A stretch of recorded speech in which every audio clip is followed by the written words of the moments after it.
You better say your prayers, you flea-bitten varmint. I'm gonna blow you to smithereens. You do that and I'll kill you. Welcome to Beautiful Metal Radio, another show with the good, the bad, and the Bob. And tonight, I bring you Michael Toney, and he is the writer of Tales from the Stage, Vol.1. Say hello to the... What's up, guys? Greetings from Las Vegas. That's correct. He lives in wonderful Las Vegas, the land of milk and honey, where me and my wife have spent a few years ourselves. And let me tell you, man, if you haven't been there, definitely go and send your asses off.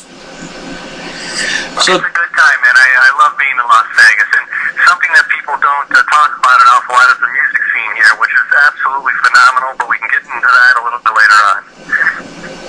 Right on. Well, let's see. Let's get into this book, shall we? So, Go ahead, absolutely. Mike, how long was the process of completing the book from the initial idea, when you had the initial concept, to when it published and it was for sale?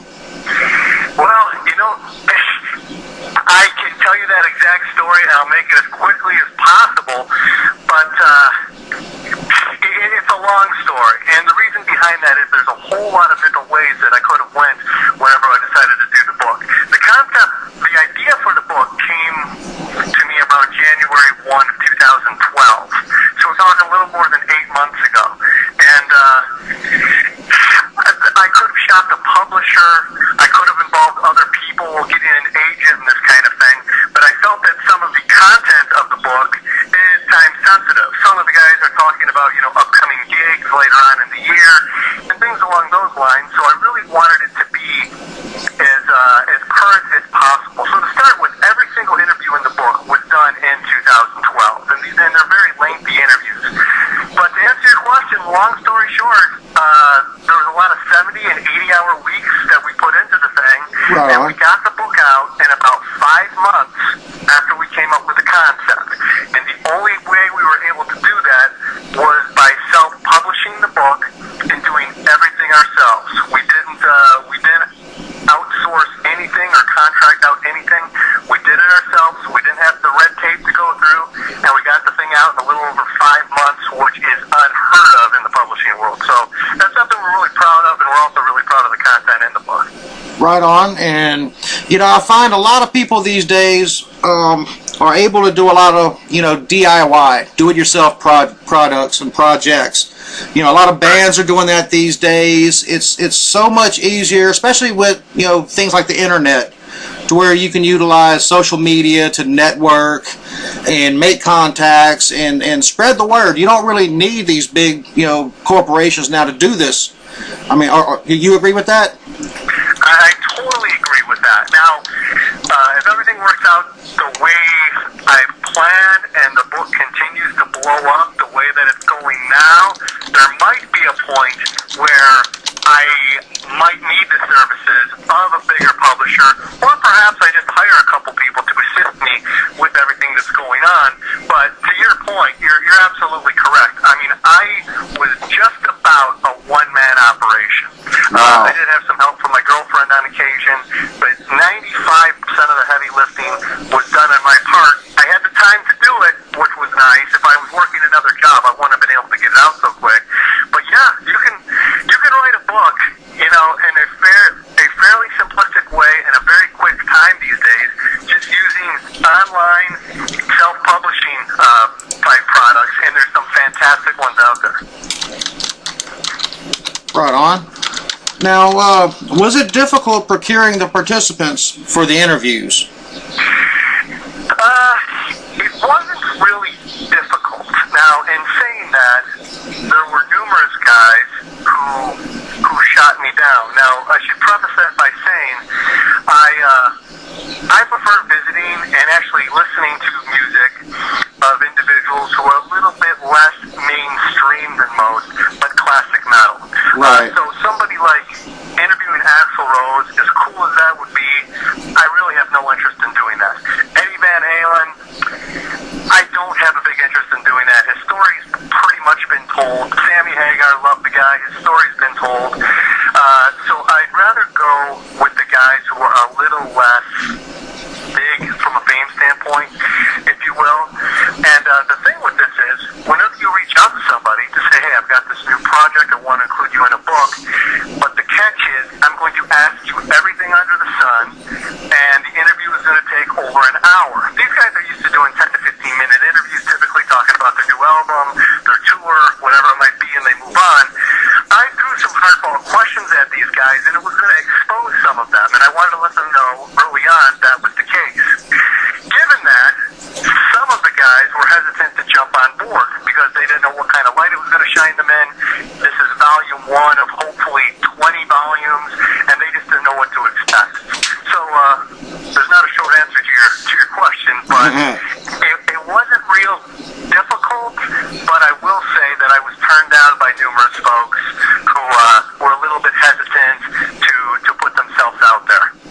Right on. Yeah, I've noticed with some of the questions, I'd even be hesitant myself. Yeah, and that's what we think, makes the book a little bit, or actually a lot of it, if you will, different than most out there.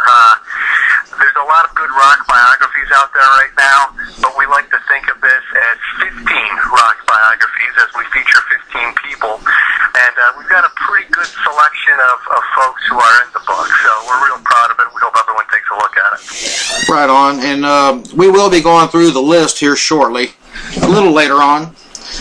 I was going to ask you, in fact, my next question was, were some more willing than others? And that's inclusive of the ones that you did get, the 15 that you did procure. Were some of them more willing than others, or were they really on board from the get-go? Well, I had put something, I believe it was in the forward of the book, where I talked about that briefly, but I'll elaborate a little bit. What happened was, when I came up with this concept, I said, I need to go to the NAMM show, which is this big music show out in Anaheim every year. Right. And basically, Fender's there, Gibson's there, Zildjian's there, DW drums, everybody under the sun from a musical instrument standpoint. And all the people that use their instruments who endorse them are there also. So I knew I could make a bunch of contacts there. So it was basically, I had the concept of the book all outlined. I knew what I wanted to do, and it was my time to pitch some of the individuals I wanted in the book when I went to the NAMM show.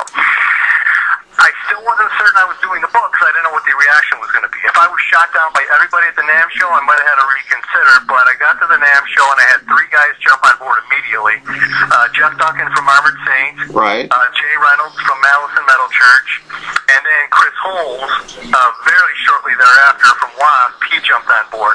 So once I had those 3, it gave me a little bit of credibility moving forward, visiting with other guys, and that's basically how that happened. But those 3 were the first 3 to jump on board and say, absolutely, I'm embracing the project, let's move forward. Right on. Now, were these interviews, they were done via email, telephone, or in person? No, every single one of them was done the same way, which was via phone. And, it's interesting. Paul Shortino, Ron Keel, and Oz Fox from Stryper, they're all in the book and all from Las Vegas. Right. So when I talked to those guys to set up the interview, they were like, well, do you want to, go have coffee on this day or what have you? But the way my recording device is hooked up to my computer, everything has to be via my office line, via phone, if you will. So everything was done via phone, and that includes, Herman Rarebell, and I interviewed him in Germany, as well as Lips from Anvil when I talked to him in Toronto. Everything was done via phone. Okay. Yeah. Now, you touched on this a minute ago, and this has been a dying question of mine. How many more volumes can we expect? Because I can't wait for the next 1,000 or so myself. Well, we will continue to do volumes as long as there is a demand to do them. This first one, the success we've achieved from it and the reaction that we've received is just way stronger than we even anticipated. We knew it was going to do well. We really felt, we were very positive about it, but it really just kind of went through the roof. So to answer your question, volume 2, I've done a little bit of live work on, figuring out exactly exactly who's going to be in the book. I've had a couple people reach out to me, which was kind of nice. Big names in the metal, hard rock world reaching out to me saying, I'd really love to be in Volume 2. So I think it'll be a much more simpler process. But to answer your question, I just don't know at this point, but several. I mean, in a perfect world, I'd love to be 80 years old and be doing Volume 25. You know, if I could have my say in it. Right on. Time will tell, and there'll certainly be another one coming out probably mid-2013. Well, I can tell you this, Mike, you definitely have our backing, because I simply devoured the book. I mean, I couldn't get enough of it, and like I told you prior to going live, that I'm going to reread it a few more times. And that's awesome, man. I appreciate you saying that. I hope when you read it the second and third time, there'll be something else that you pick up that maybe you missed the first time. that's what I'm hoping to do too, because usually it happens. You know, I've read, for example, Lord of the Rings since I was, like 11. It must be a couple hundred times, but there's always something that I missed that keeps you going back, you know. So there'll be a couple hundred more times with Lord of the Rings, I'm sure. Now, you answered my other question too about the initial response, and I'm glad to hear that it's really picking up steam. Because with this first volume, it's kind of the icebreaker, so to speak. And now that the musicians, you know, that maybe were a little hesitant the last time, have seen what you were about and what questions they can expect, I really see a lot of these guys jumping on board to have their stories told. Yeah, I hope so, and that seems to be what's happening, and that would be the ultimate goal. It was real important when we were putting all this together. You know, in any business in the world, you find a shyster or two, and it was very important for me in the process, or during the process, not to come across that way and not to be that way whatsoever, because I'm not doing this as a hit and run. I'd love to make a career doing this over the next 20 years, like I mentioned. Right. So, just from a credibility standpoint and a professional standpoint, I've done everything I think I possibly can to treat the participants good. When they need something from me, if they need help from me promoting something, whether it be on Facebook, Twitter, or just word of mouth, if they need, books, whatever, I work with them on that. So it's just been a really exciting process, and the thing has really done well, partially because the guys I'm working with, the 15 who are in the book, they've really bought into the whole concept. And if you look at the majority of the people in the book on their websites and even their Facebook pages, they have, areas where a little blurb on their Facebook that says, I'm in this book, here's the website, go check it out. And it'll post something on Facebook saying, I'm in this new book, here's the website, go check it out. And they don't have to do that, but I think that they're excited about being part of the book, they're excited about the project, and they've really embraced it. You know, that's kind of exactly, especially when I read the Chris Holmes interview.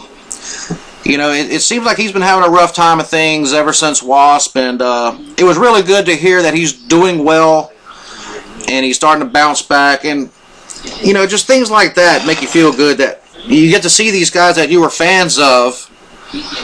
Like I was a kid of the late 70s, early 80s, and the 80s was my time, and like WASP I was really into, and I saw The Decline of Western Civilization Part 2, and I really thought that was a shitty movie.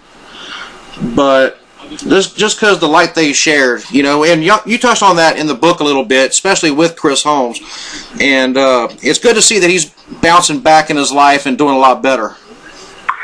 Yeah, he is, and I don't know if you've ever had a chance to meet Chris or even see Chris for that matter in the last couple of years, but Chris is one of these very physically imposing dudes. Yeah, he's a big guy. 6'5". I'm sorry? So yeah, he's a big guy. He is. He's 6'5", and he's the kind of guy you look at and say, I'm not going to mess with that guy. You want to walk on the other side of the street type thing. But the truth be told, he's a gentle giant, and I was fortunate enough, last month I was in West Hollywood doing some book work, and had dinner with him and his girlfriend one night at the Rainbow, and I mean,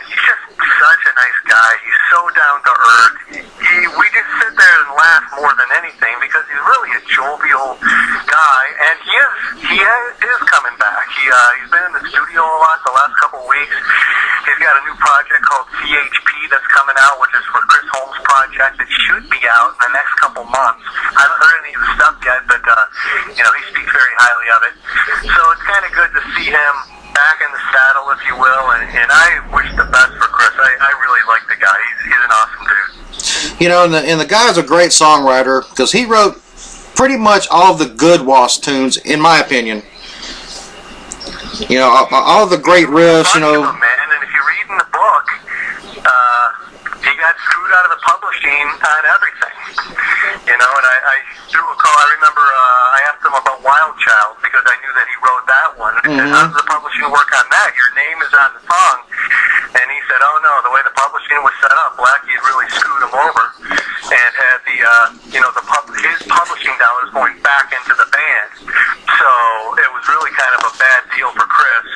And he's still obviously a little bit bitter about it, but he's a big boy and he's, as I said, back in the saddle. He's moving forward. Right on. I mean, anybody would stay pissed about that. I mean, those are classic tunes. That's part of the bedrock of metal that we enjoy today, and he kind of got fucked out of that deal. Yep, he certainly did. Now, go ahead, I'm sorry. I have a gentleman in the chat room whose name is Dark Black Death Dude from Hell and Stuff, who's asking, does Chris Holmes still drink? Chris Holmes does not drink. As a matter of fact, in the book, and I don't remember it by heart here, but in the book he gave me the date where he quit drinking. Now that's not to say that he might not dabble in something else every now and then, but from a drinking standpoint, Chris is sober. 100% hasn't had a drink in, I think, close to 20 years. Wow. Yep. Good for him, man. Good for him.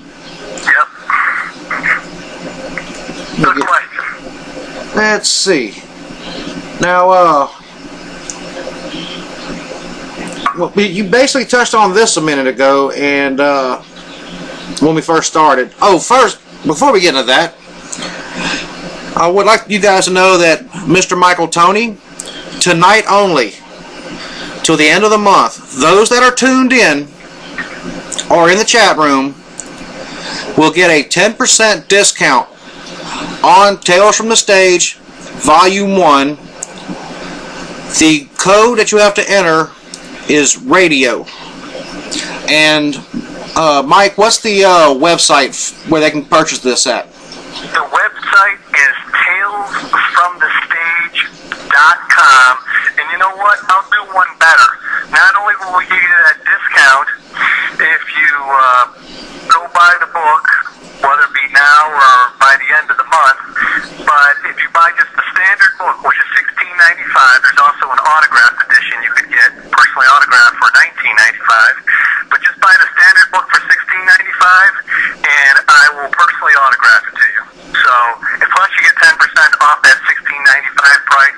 So for under $20, that would include shipping, you'll have yourself an autographed copy of the first print of Tales from the Stage.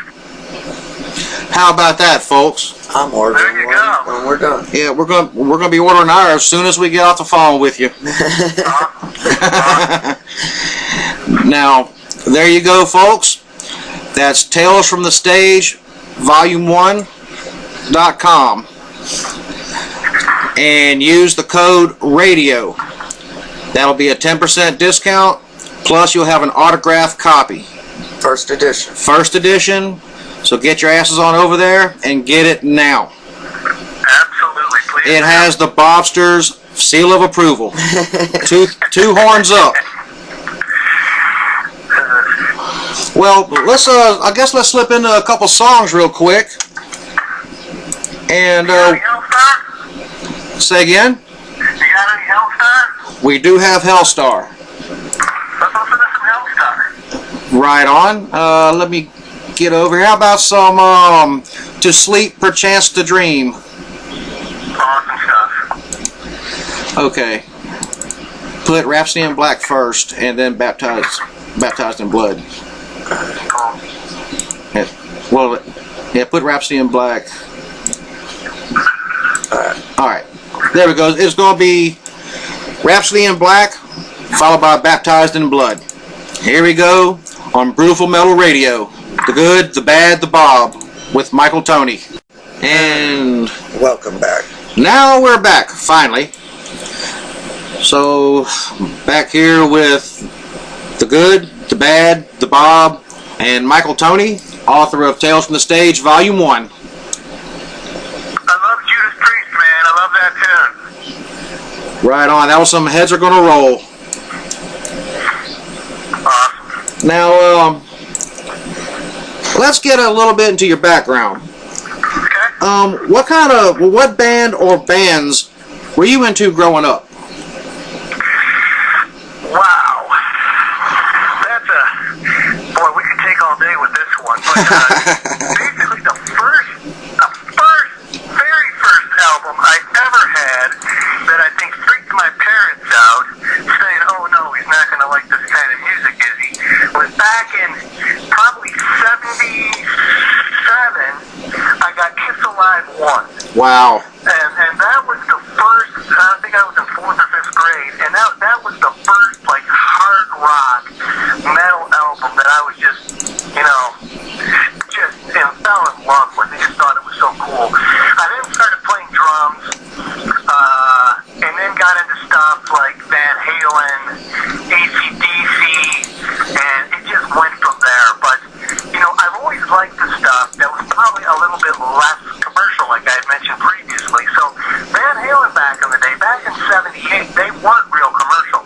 Right. Same with AC/DC. Even when Back in Black came out, I mean, what people forget is when Back in Black was released, it did okay, but it was, it didn't strike it real big till years later, basically. I mean, it's bigger now than it probably was back in '81. So, anyhow, to answer your question, I just have always loved the metal stuff a little bit more underground. So Armored Saint, for instance, absolutely a huge Armored Saint fan, huge Malice fan, huge Iron Maiden fan, love Judas Priest, but those were kind of like my influences, I guess, stuff that I listened to and stuff that my band played growing up. Right on. Now, see, everybody has to refresh to get the sound back up, right? They're all got sound. It's Okay, everybody's got sound now. Good deal. Now, what current bands are you listening to? Anything that's new and cutting edge?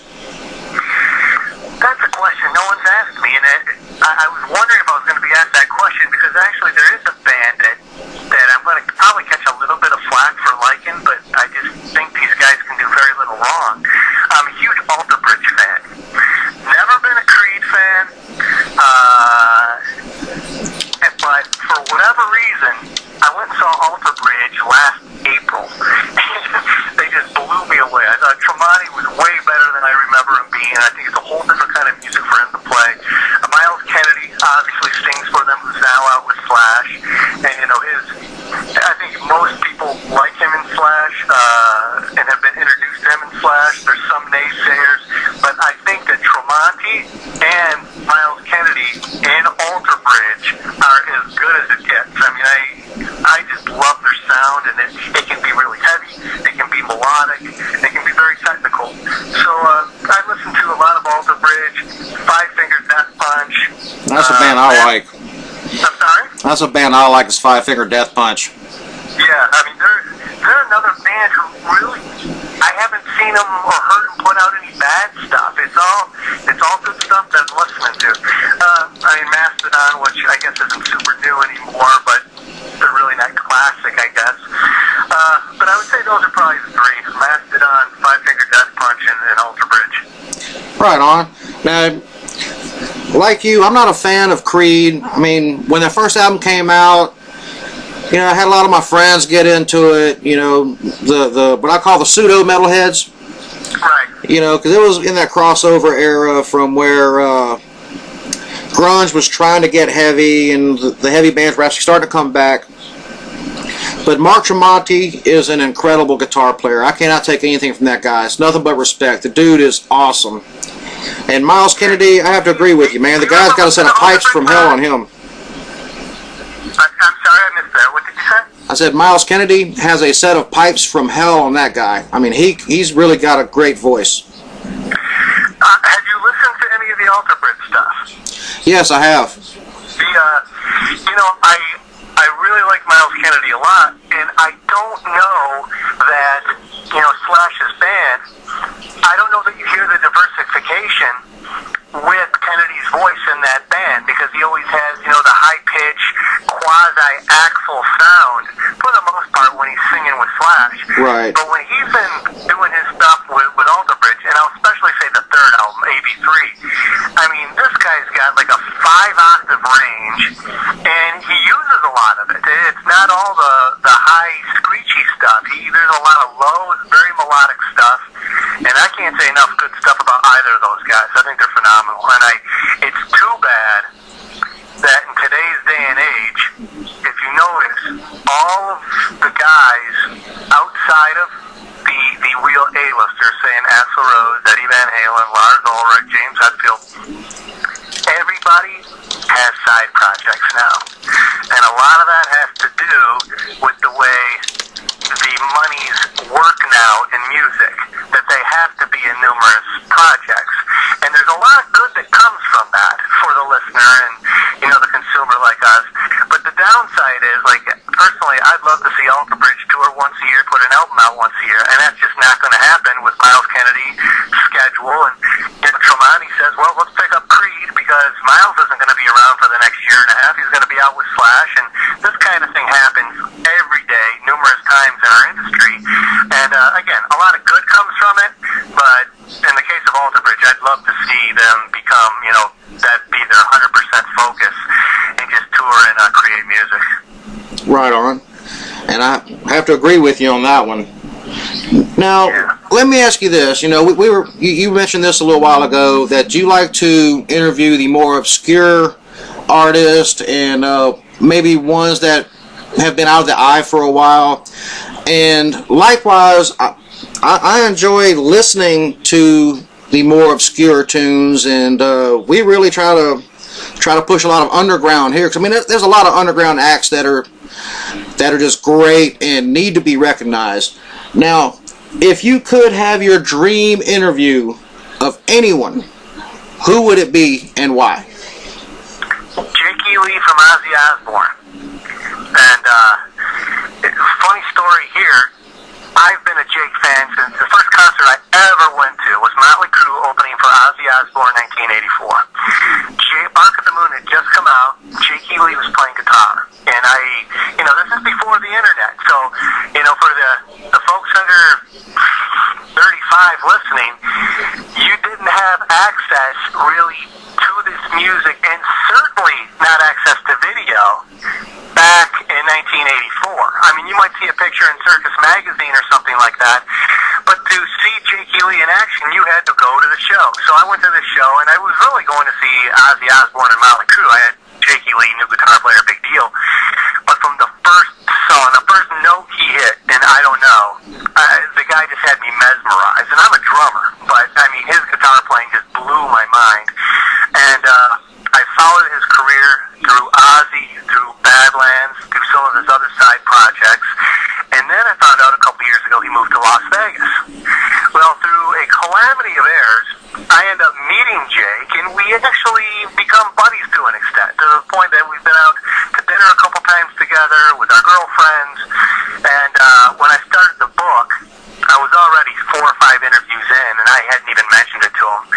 And I said, you know what, I need to at least mention it to him to see if he wants to do it, because if I don't mention it, it would be insulting to him if I did it and didn't even include him. But I knew he was going to say no, because he's such a private guy. So sure enough, I reached out to him, and he said, hey, man, I appreciate it, but thanks, but no thanks. He just doesn't want to tell his story because he's too, personal of a guy, and I respect that, but he's a pretty cool dude, and I would just love to interview him about his experiences over the years. Right on. I know, I'd be interested to hear it, because like you said, he is very private, and even when he was with Ozzy, he didn't do too many interviews. With Badlands, it was very few, just basically promoting the band and upcoming shows and things of that nature. He really never got into his private life, his hobbies, or anything like that. Right, yeah, he does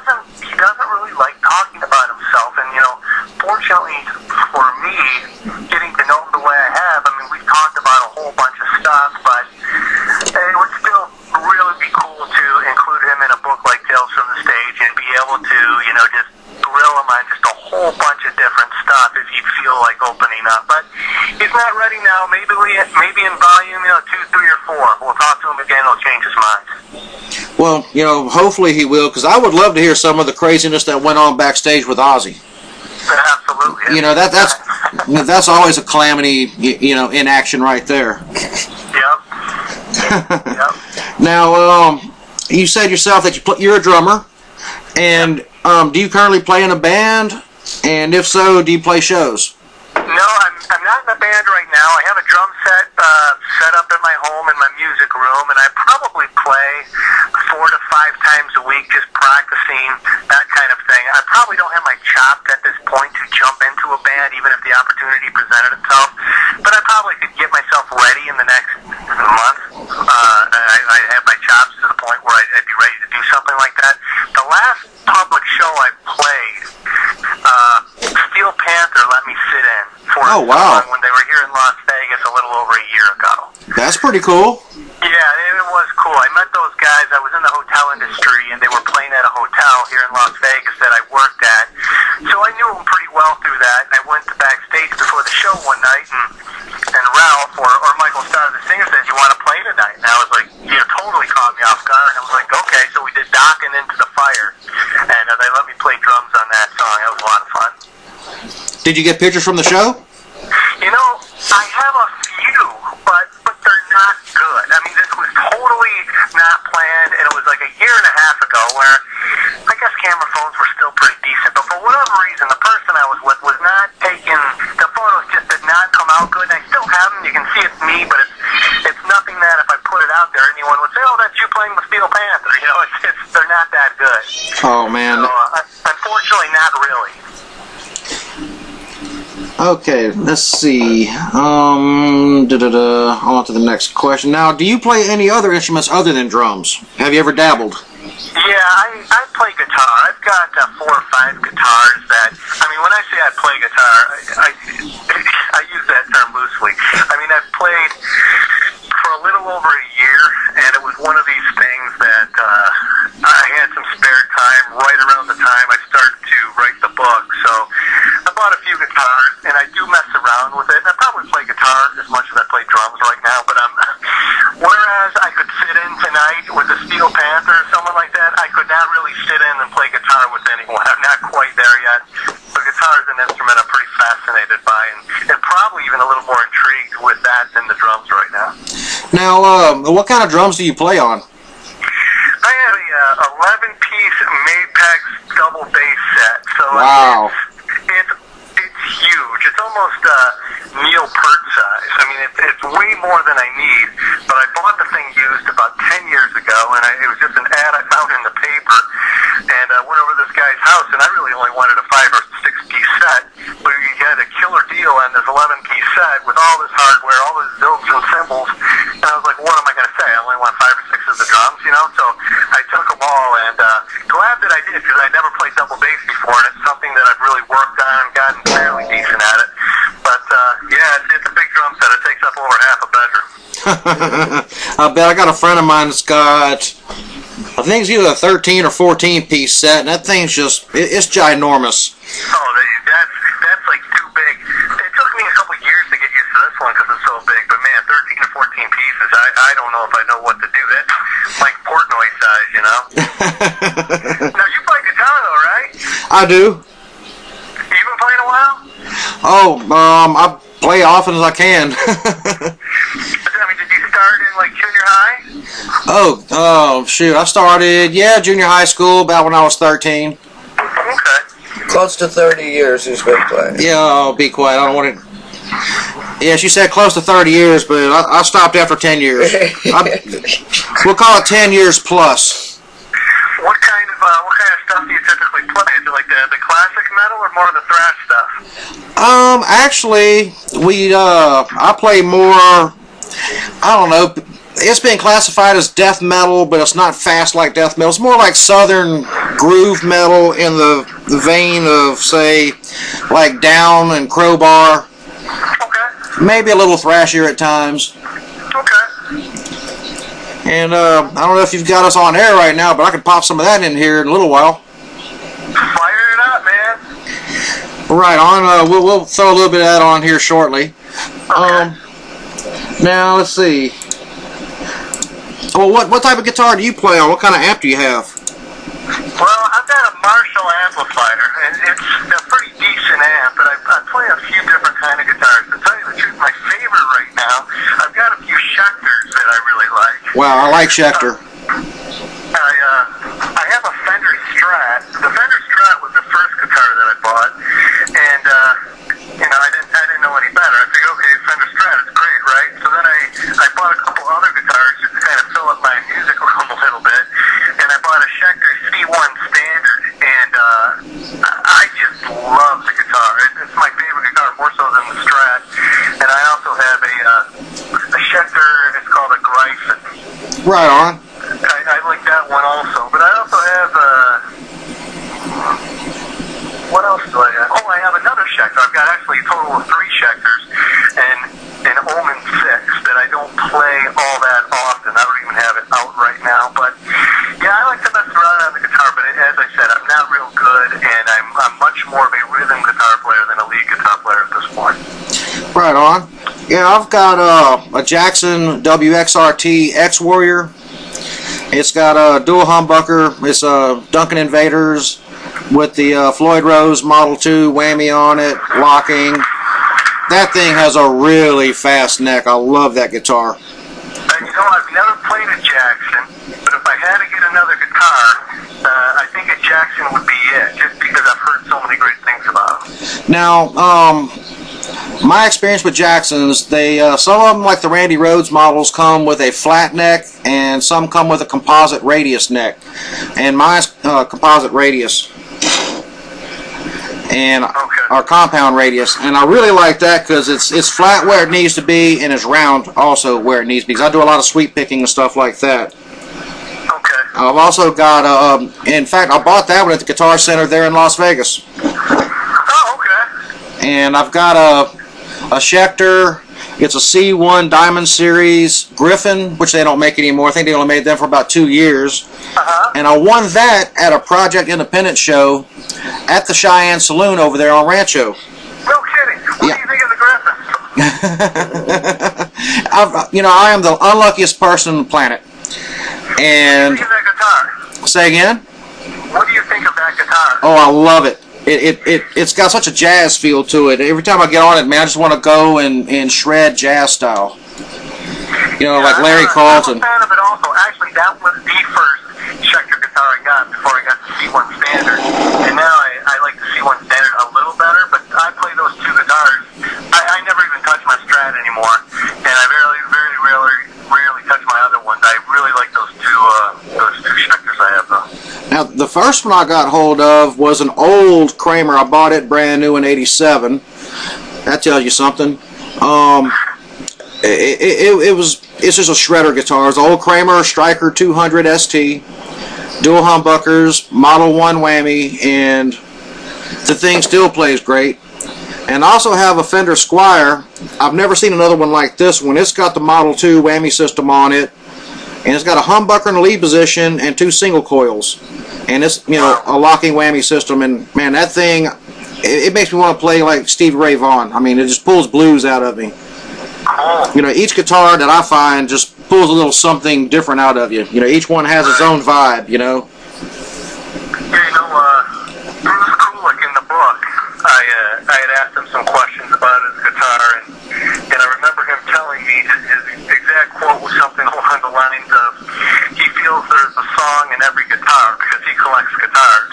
Right. And he's constantly, buying guitars on eBay and other places, and he's never met a guitar he doesn't like. He'll make a song out of any one of them. So he really says it's just a great hobby. I really want to have a collection. I mean, I've got maybe 5 or 6, but he truly has a collection of dozens of guitars. So cool little hobby. Now, there was my newest guitar that I got, which I never thought I would own one of these. I bought a Jackson. It's a Christian Old Wolbers 7-string. And it's got the EMG 707, and it's active. You know, it takes a battery. I never thought that I would like a 7-string guitar. I played some of my friends that had Ibanez's, and it was like playing a 2x4. But the neck was really comfortable on this one. And that extra string on there, man, you get really deep with it. Yeah, I've never played a 7-string. I mean, I figured maybe I'll try to master the 6-string before or actually learn the 6-string a little bit before I jump into the 7-string. But I've never played a 7-string. If you ever get a chance, try it out. It's a little different. That extra string is going to throw you off for a while, but you know, if you get a chance, try that out. Okay, I'll do so. Now, are we ready to throw some more tunes up, hun? Let's do it. What we got coming up? Blue Oyster Cult. We got Blue Oyster Cult, ETI, Halford Into the Pit, and Zakk Wylde. Good times. Good Times. Bad times. Good Times, Bad Times, cover tune by some Zepp. Enjoy, folks. We'll be right back. Welcome back, metalheads. We are here with the good, the bad, the Bob, and Mr. Michael Toney, who's the author of Tales from the Stage, Volume 1. I love Zakk Wylde, man. Zakk Wylde is the man. He is. He is like he is the preeminent guitar god of this day and age. Now, I wonder if his kid will be playing guitar before soon. probably so.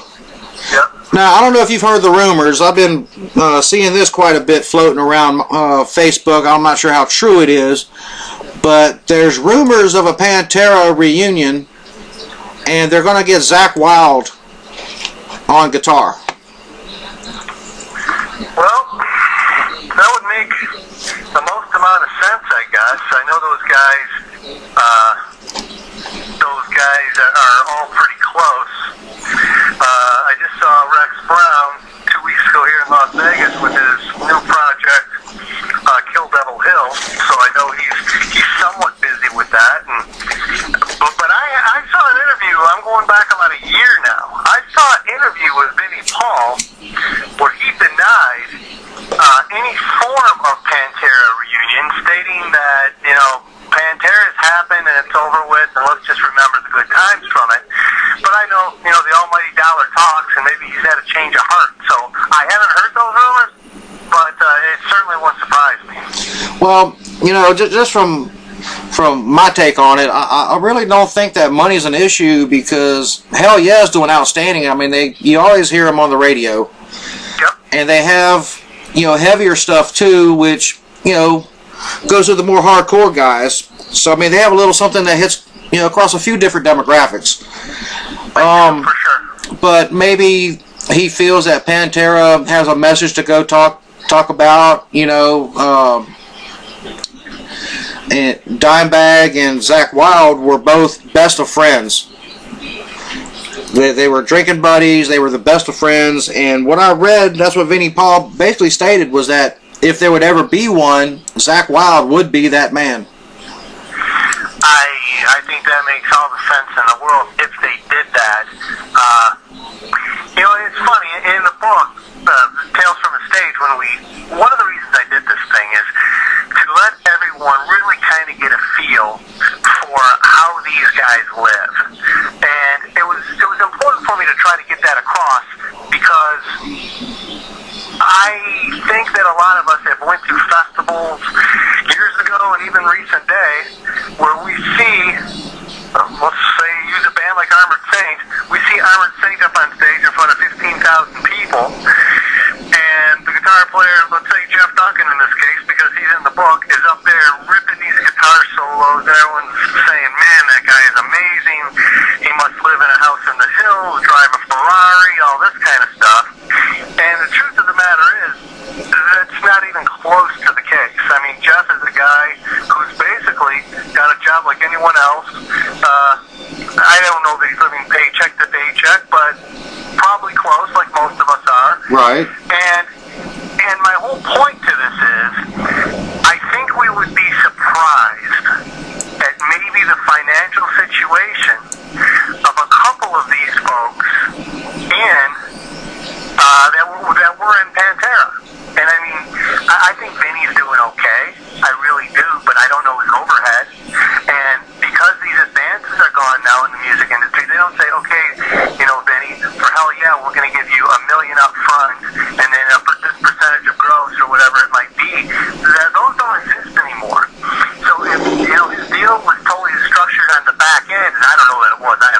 you. Right. However his deal was structured, he may be doing okay, but not making huge cash. And same with Phil. I really don't know what Phil's doing right now. I know he's got his record label, but I don't think he's touring anywhere where he's making huge money. Rex, I saw him with Heel Devil Hill a couple weeks ago, like I mentioned. It was the first show of the kickoff of their tour at the Cheyenne Saloon here in Vegas, and I'm guessing there was 75 people there. So my whole point is, I'm sure they're making some money off of their past publishing of Pantera, and they should, and I hope they're doing well from it. But I really wonder how well they're really doing, and maybe they're not doing as good as we think that they are. So, hey, why not get Pantera back together? Because outside of that, back to Vinny's point a year ago when I heard him talk, why do it? I mean, unless we need the money, why would we want to tour again as Pantera and add another version of Pantera without Dime unless we need to? I don't know. I don't know the answer to it, but it's something to think about.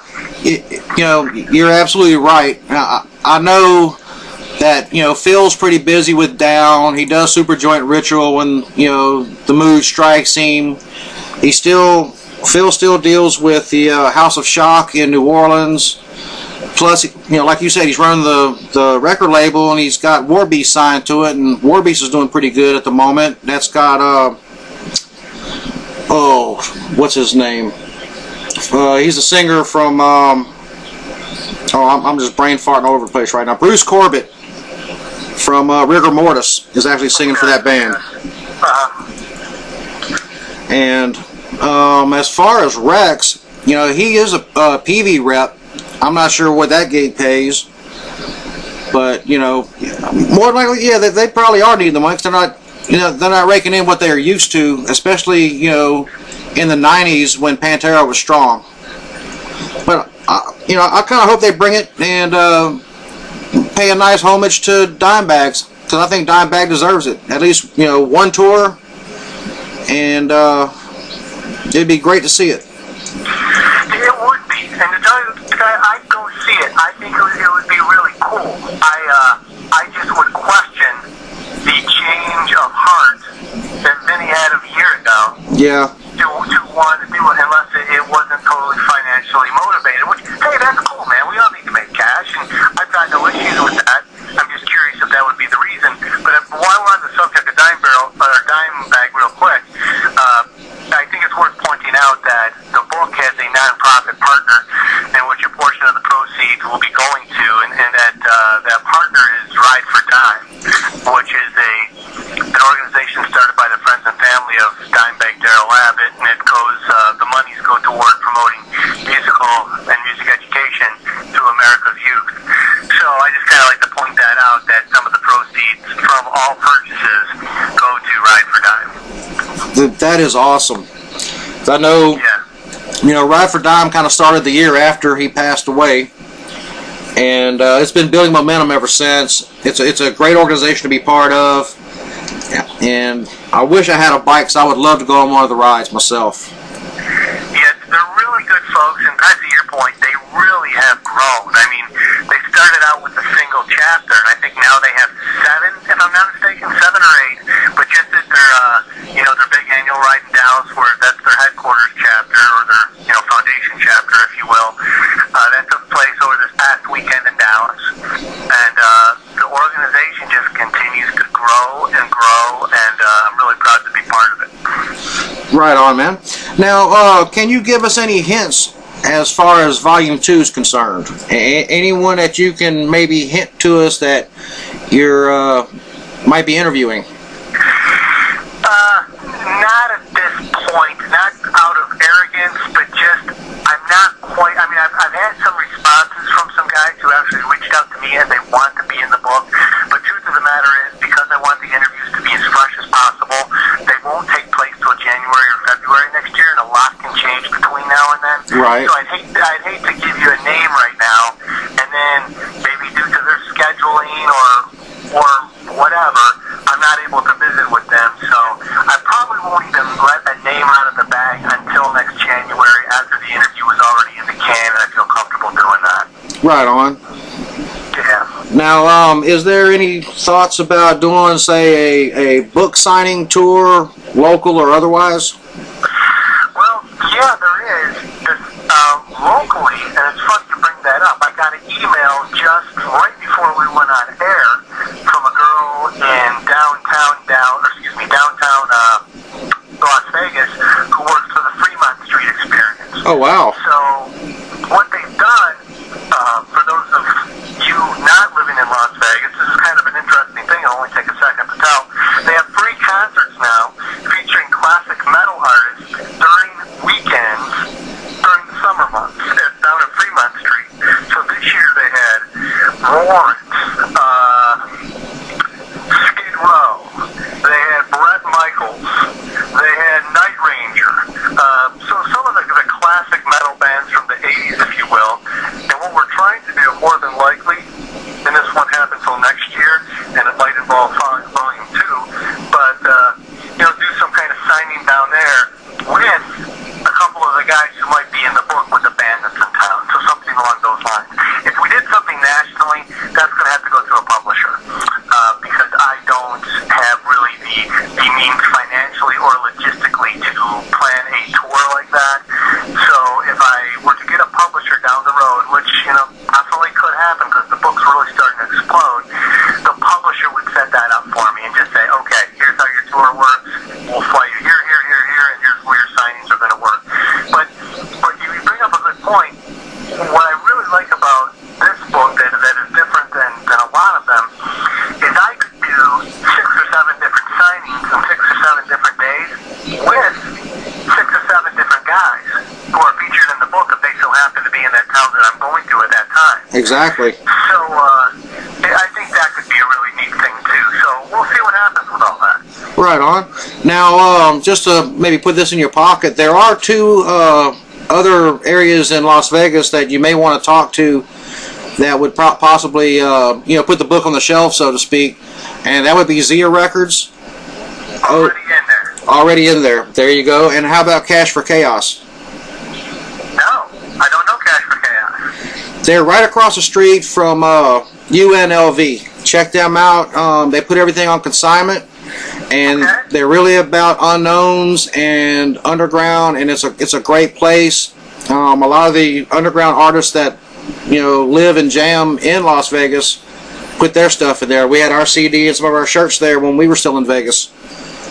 I will check that out for sure. We are at Zia Records in Las Vegas. We're at Kiss Monster Mini Golf in Las Vegas, and then at West Hollywood we're at Book Suit and Amoeba Records. So outside of that, the only other place to get Tales from the Stage would be via our website, which I'd probably say 95% of our sales happen through. Right on, and that website is www.talesfromthestage.volume1.com. Actually, it's just talesfromthestage.com. There you go. Volume 1 isn't in the domain name, so www.talesfromthestage.com. And remember, folks, those listening and those in the chat room, you put in the promo code of radio, and you will get a 10% off signed copy by the author. Yes, and you can go ahead buy the one that's unsigned. That one's cheaper, and I'll sign it though for you. Now, have you had any talks maybe with Eddie Trunk, which you've interviewed, maybe going on that metal show and promoting your book there? Another great question. I just visited with Eddie yesterday, and he is coming to town in the next 10 days for the Vegas Rocks Music Awards show that I will be at also, and we will be visiting during that time. As of right now, and I don't think and I haven't been able to visit with him about this, but the book was in the Box O Junk this past season. I don't think anyone pulled it out. I know they certainly did on the first show, and I haven't had a chance to visit with Eddie since they wrapped the taping. But to answer your question, yes. I mean, that's something that we do want to talk about. That metal show might be a little bit too big a first step, just because I know that there's a lot of guys within the industry who are very worthy of that spot, and certainly, I'm sure he would rather have a well-named musician on there than myself, and I certainly get that. But I think that his radio shows are certainly within reason, and might warrant the trip out to New York City for me in the next few months, which, to tell you the truth, I would welcome. But that's kind of what we're looking at right now, and we'll probably discuss that in the next 10 days or so. That would be awesome if you made it on there. That would be cool. I mean, I threw out an idea to him a little while ago that he was pretty receptive to, but these shows just get so full of various guests and things that they need to promote. But I told him, I only live 3.5 hours from there, that I'd show up if he'd give me 35 seconds at the end of the show, just introduce me real quick, and I'd give everyone in the audience a free book of Tales from the Stage, which would be about 100 people, and I'd give away 100 books. Just from a PR standpoint and a marketing standpoint, it would be worth my while to do that, and I think it accepted this particular season, but he'll go back and start shooting another season within the next couple months, and we'll see if we can't get it through on that one. Right on, and like you said, if you give some out for promotional purposes, the word of mouth amongst metalheads is still very strong. No doubt. And I mean, with a lot of guys having their own pages, blogging, and all these kind of forums and what have you, if someone goes on there and says, "Hey man, I just bought this book, I love it," someone that's in their network will be interested, pick it up, and they'll talk about it, and before long, you'll be on your 12th or 15th printing. I think that would be awesome if that happened. But you're absolutely right with what you say. It's really amazing how the social media has changed the way we lead life and do business. And I mean, I'll just speak for the book itself. I've yet to, other than my graphic designer helping me maybe with a picture on my Facebook page, and where I had to pay him $50 for that, let's call it. But outside of that, I haven't spent a penny on any form of marketing of the book. It's all been done via social media. Now keep in mind, it's not just me doing it. The guys in the book are very involved in that process. So they're sending out stuff too. And when Bruce Kulick sends something out, it goes to 11,000 of his fans. Actually, I think it's 13,000 now. 13,000 of his fans, and they eat it up. They're like, "Oh, Bruce is in a new book, a tell-all interview. Let's jump on that." And he sells a whole bunch of books for me, and I've got 15 of those guys doing that. So, the power of social media, I know there's a lot of naysayers and people even saying, "Hey, Facebook is peaked, and, it's going to be a thing of the past tomorrow." I don't know what tomorrow brings, but right now it is still a very powerful tool, and we use it as much as we possibly can. Exactly. I mean, it's a very viable piece of anyone nowadays, if you're in the biz or what have you, staying in touch with friends, a very viable resource that you can use to network. We touched on that earlier in the interview, but that's basically how it is. Everything you can do nowadays, DIY, you don't have to rely on big corporations and things like this, but you get that word spread, and it spreads like wildfire. No doubt about it. And I mean, Bobby, you and I wouldn't be talking without Facebook right now. Exactly. And everyone, if you need a huge break and you want a very quick break, hey, if you can get on Oprah's TV show, or I don't think Oprah's even on anymore, is she? But nonetheless, a TV show like that, the Today Show, whatever it is, and get to push your product, hey, good for you. But if you can't do that, social media, if used the right way, is such an amazing tool, and I think the success of the book, tells you that. Right on. We're going to go to a couple more tunes real quick, and then we're going to come back and we'll discuss some of the interviews that you did in Tales from the Stage, Volume 1. And right now we got some Scorpions, Tainted Love, and we got a track by Gutter Sludge. Welcome back to Beautiful Metal Radio with Bobby and Michael Toney, author of Tales from the Stage, Volume 1. What's up? Alrighty, now we're going to delve a little bit into the book. First, I'm going to let you guys know some of the interviews that he's done. He's got 15 interviews in this book. It's 225 pages of blazing metal. Let me just put that out there. I mean, if you're a pseudo metalhead, your fingers are going to burn.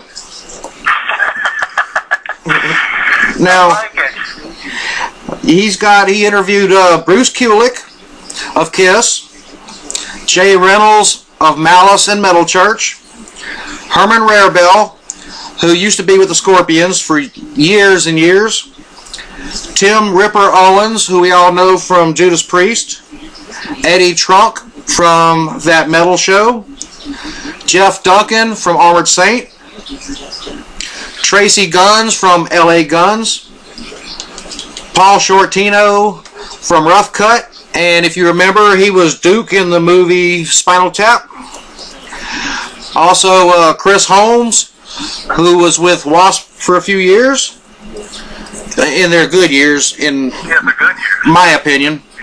Oz Fox from Stryper, Steve Lips Kudlow from Anvil, whose Anvil is really making a great comeback right now, especially with that Anvil Metal Pounders Union. I mean, those guys are really, really doing well on the comeback trail. And the definitely hot Betsy Bitch from the band Bitch.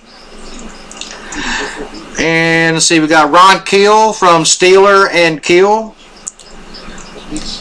Brian Slagle from Metal Blade Records, and Brian Tichy, which I cannot recall the band he's from off the top of my head. Well, Brian's been in umpteen bands, but the big ones, he's touring with Foreigner right now, but prior to that he was with Lynch Math. Prior to that playing with Zach Wild and Pride and Glory.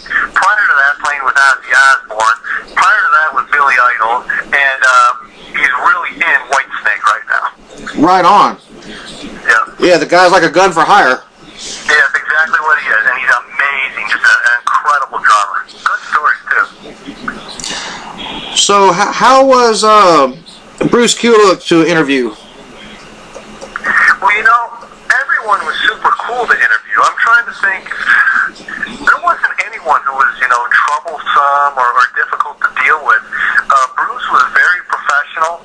It took a couple of emails to finally get him to, agree to do the interview. I had never met him in person, and we did the interview, and he told me, you got 45 minutes. I mean, he was kind of very professional about, let's get started at 9:30 in the morning, you got 45 minutes, go.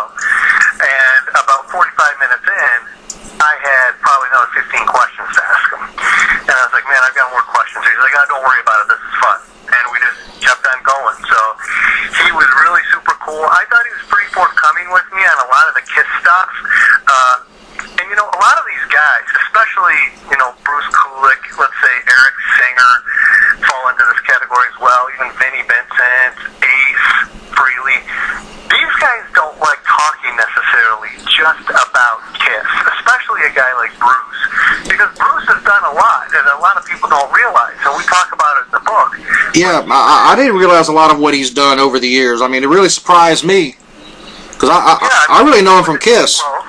For a while, and then the one that's a real shocker to a lot of people, and they've talked about this on the Metal Show a little bit, but he was in a band with Michael Bolton for a while. Right. And I'm talking about the Michael Bolton. I had asked him, does Michael know how to rock? And he said, yeah, Michael can certainly rock, even though that's not his MO. But, yeah, he was just super cool and talked about the Kiss stuff, and I asked him, who was your boss in Kiss? And he gave a pretty neat answer to that. He talked about the publishing, and for those of you who don't know what publishing is, that's basically any revenues you make for your recorded music, whether that's CD sales, whether that's sales in a television commercial, whether that's being played in a football stadium during the NFL weekend. Those musicians who wrote that song that is being played get monies for that. That's called publishing.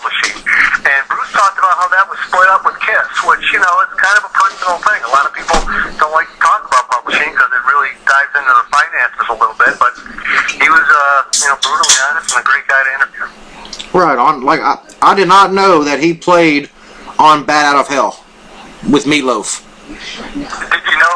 Did you know his brother was involved also? I did. Well, after the fact, I did not know. Bob Kulick was on there either. Yeah, I didn't know that either, and I thought it was really interesting how substantial a role Bob played in Bruce's career. I mean, if you ask, and I did this, and you read this in the book, you ask, how did you get hooked up with Meatloaf? How did you get hooked up with Bolton? How did you get hooked up with Kiss? Bruce said, well, my brother Bob basically hooked us up on a lot of this stuff. So that was really interesting. But Bruce also talks a little bit about Eric Carr, and we asked him some pretty personal questions about Eric and how it was like with Eric in the band, and then when he got sick. And it's, there's a reason that interview is the first one in the book, and it's I thought it was one of the best, and I thought Bruce did a really great job on it. I have to agree with you, and I did not know, like you said, what impact his older brother had with his career. Going back to, Bob showed him his first guitar chords. Yep.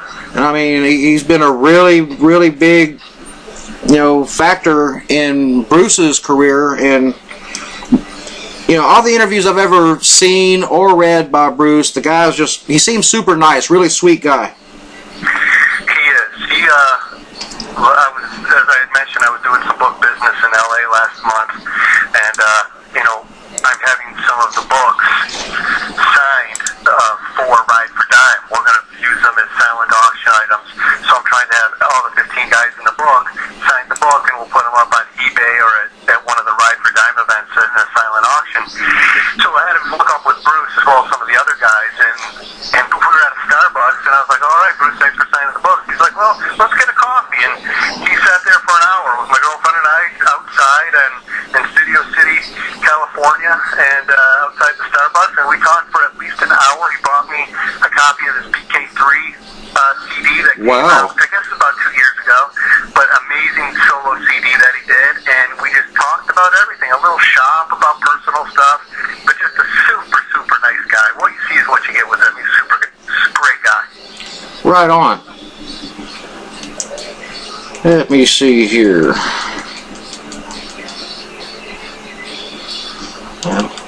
All right. Let's hit on a little bit of Chris Holmes here. Oh boy. Actually, no. This is going to be Jay Reynolds will be next. Okay. Like I said, me and him chat from time to time. Really awesome, cool guy. He's all about his fans.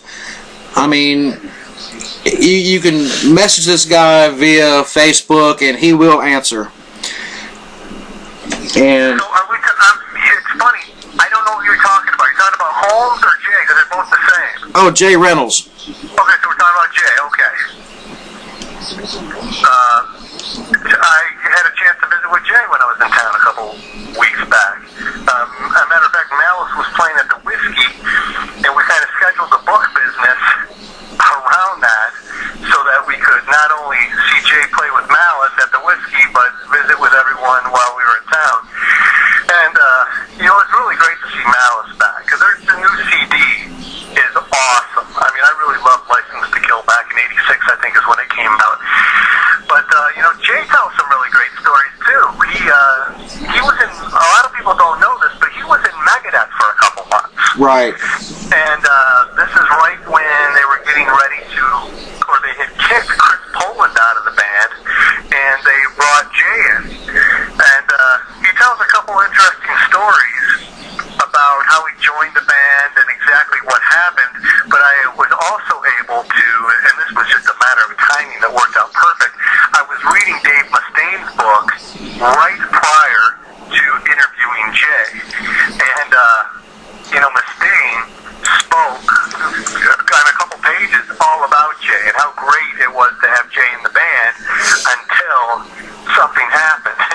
And I quoted throughout the book, hey, Mustaine said this about you. Is this true? And Jay was honest. Jay was like, well, that was kind of true, or no, that wasn't really how it happened, and set the record straight from his recollection.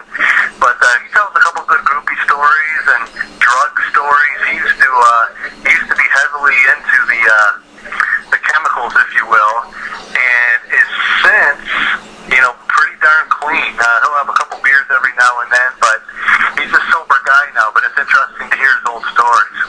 You know, one of the stories from his interview that kind of echoed through a couple of others is how these guys handle hecklers and people that spit on them off stage. And I never thought about this, but you know, that's probably gonna do this whenever we play. And what these guys do, they piss in a bucket and they take squirt guns, like water guns, and fill it up full of piss. And those that spit on them from the stage, well, they get squirted. And that can be kind of dangerous in nowadays times with such water guns available like super soakers.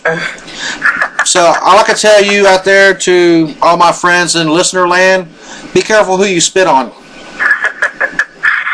That kind of shocked the heck out of me whenever Jay shared that story with me. But what was even funnier was later on in the book talking to Chris Holmes that he had done the same thing. Exactly. But then Chris takes it to an extreme, and he says, but even though I used to get him with the piss, they really wouldn't even know it was piss, so it wasn't that big a deal, so I started putting ammonia in the squirt guns, and that was great because they could really feel it, but there's a downside to that because it'll melt the squirt gun by the next day.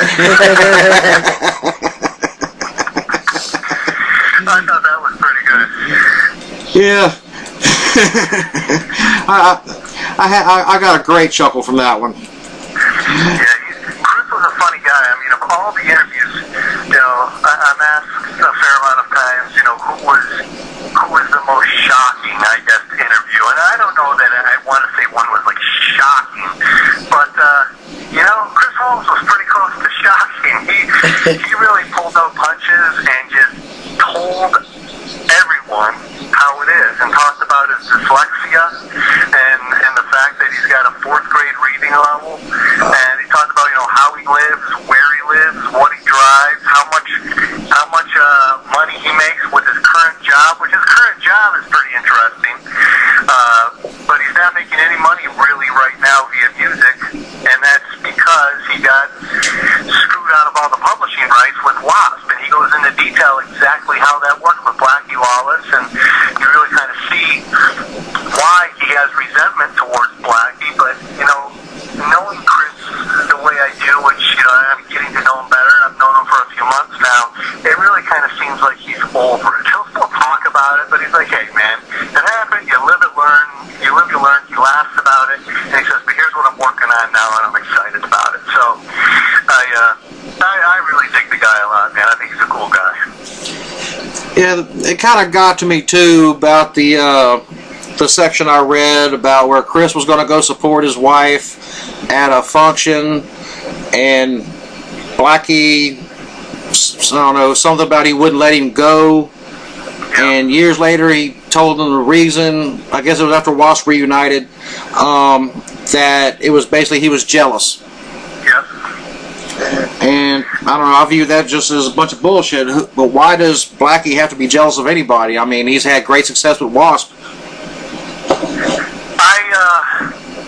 And I've never spoke to Blackie, so I can't talk to exactly what he meant or what he said or how he feels, but in talking to Chris, and Chris and I have talked at length about this, his wife at the time was Lita Ford, and Lita Ford was up for a Vocalist of the Year award, and I don't know what this was for. I don't know if it was a Grammy award or if it was some other music award. I researched a little bit, and I couldn't find anything in the Grammys, so I don't exactly know what musical award it was or what musical show it was for.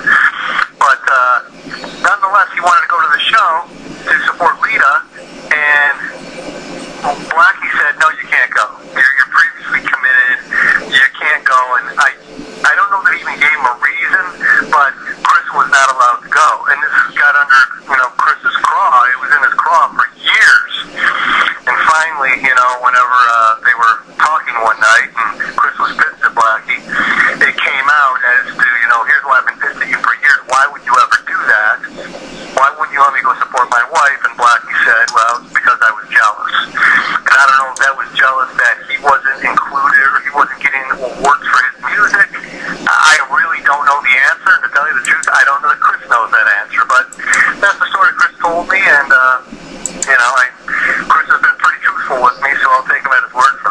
Exactly. Okay. Something I also didn't know was that, Herman Rarebell with the Scorpions. I did not know they brought Don Dokken in to help track that Blackout album when Klaus Meine was having problems with his throat. I found that to be quite interesting as well. Yeah, that was kind of crazy, huh? I think I had heard that years ago, but I researched it prior to visiting with him, and the story that I heard was, and there was a whole bunch of buzz about this, was that Don Dokken was hitting the high notes for Klaus on Blackout.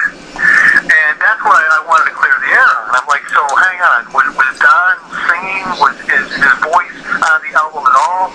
And Herman was, very, and you could tell he'd answered the question before. He's like, no, let's clear the air on this.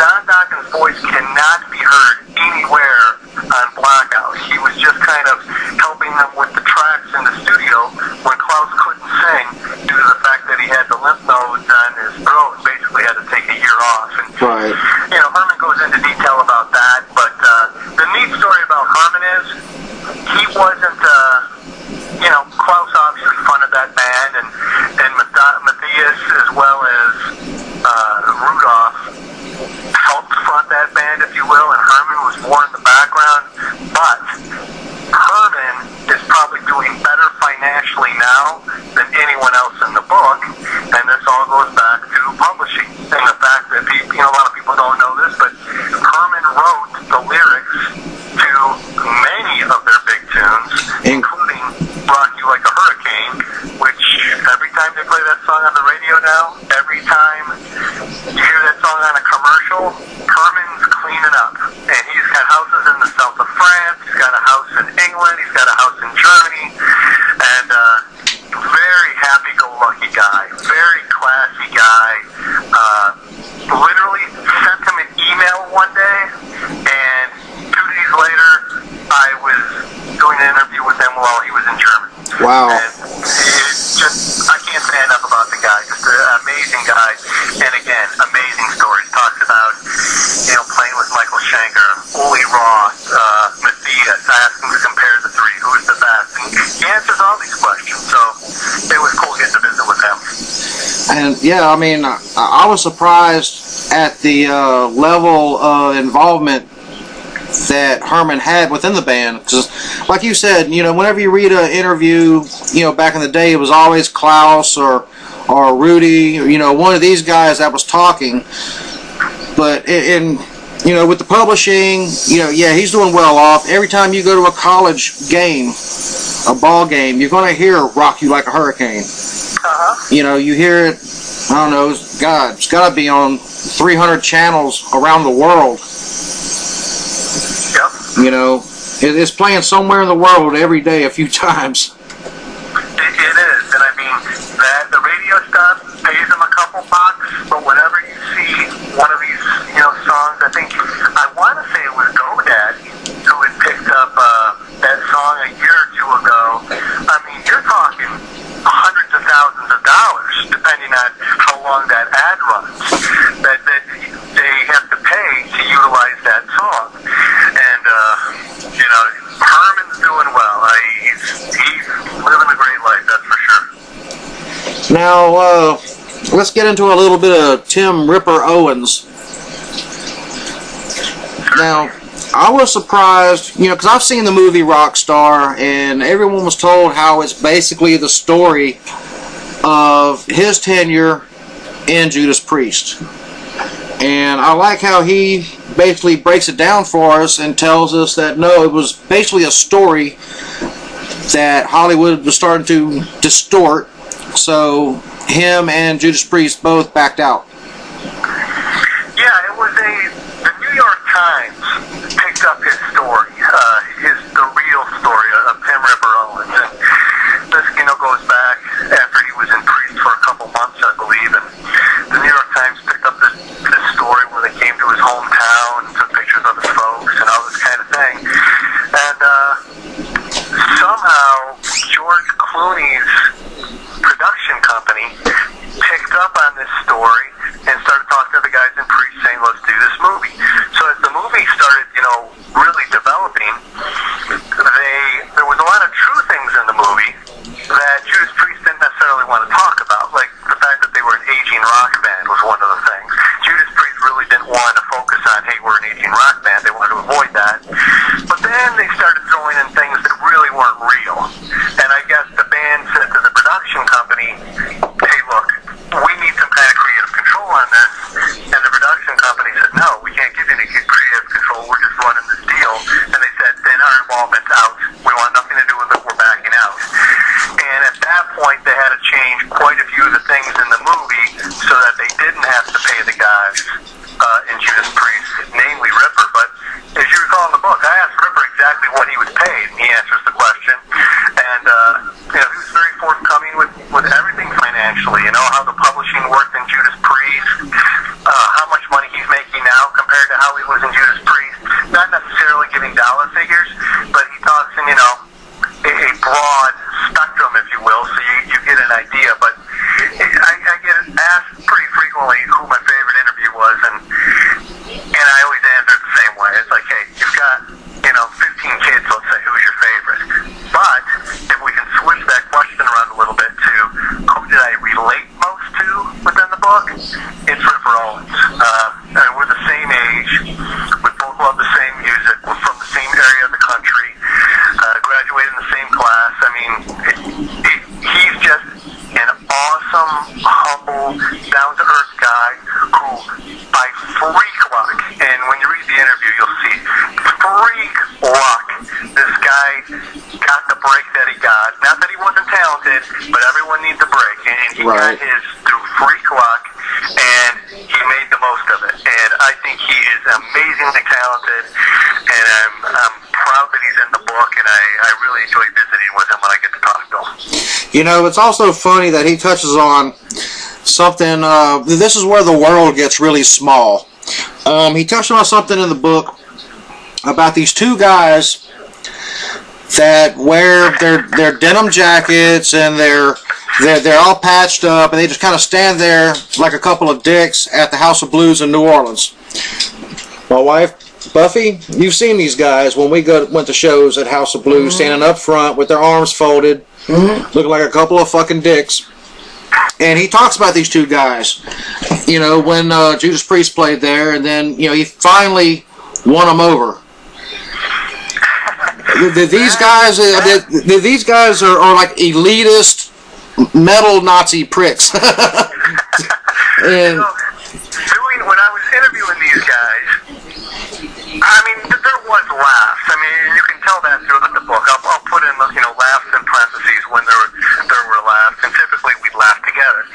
That particular question was the only time in the book that I was actually laughing so hard that I had trouble getting the next question out, because he's telling me this story, and this is, I did a blog on this on my website a little while ago, and basically it goes back to the point that these rock stars, if you will, who are playing to thousands of people each night, if you yell something out to them, or give them a negative gesture, flip them off, or whatever it might be, I think that we're all accustomed, or they're all trained to believe, how the hell are they going to hear me, number one, or see me, or especially remember me? I mean, these guys see millions of fans a year. No one remembers this shit. So, but the question was, has anyone, given the fan base that Halford has, which is huge, being the metal god himself, exactly, was there, give me an example of disrespect you received from potentially some of his fans? And at first, he couldn't remember anything. He was like, I don't think that ever happened. The fans were great to me. He's like, no, that did happen.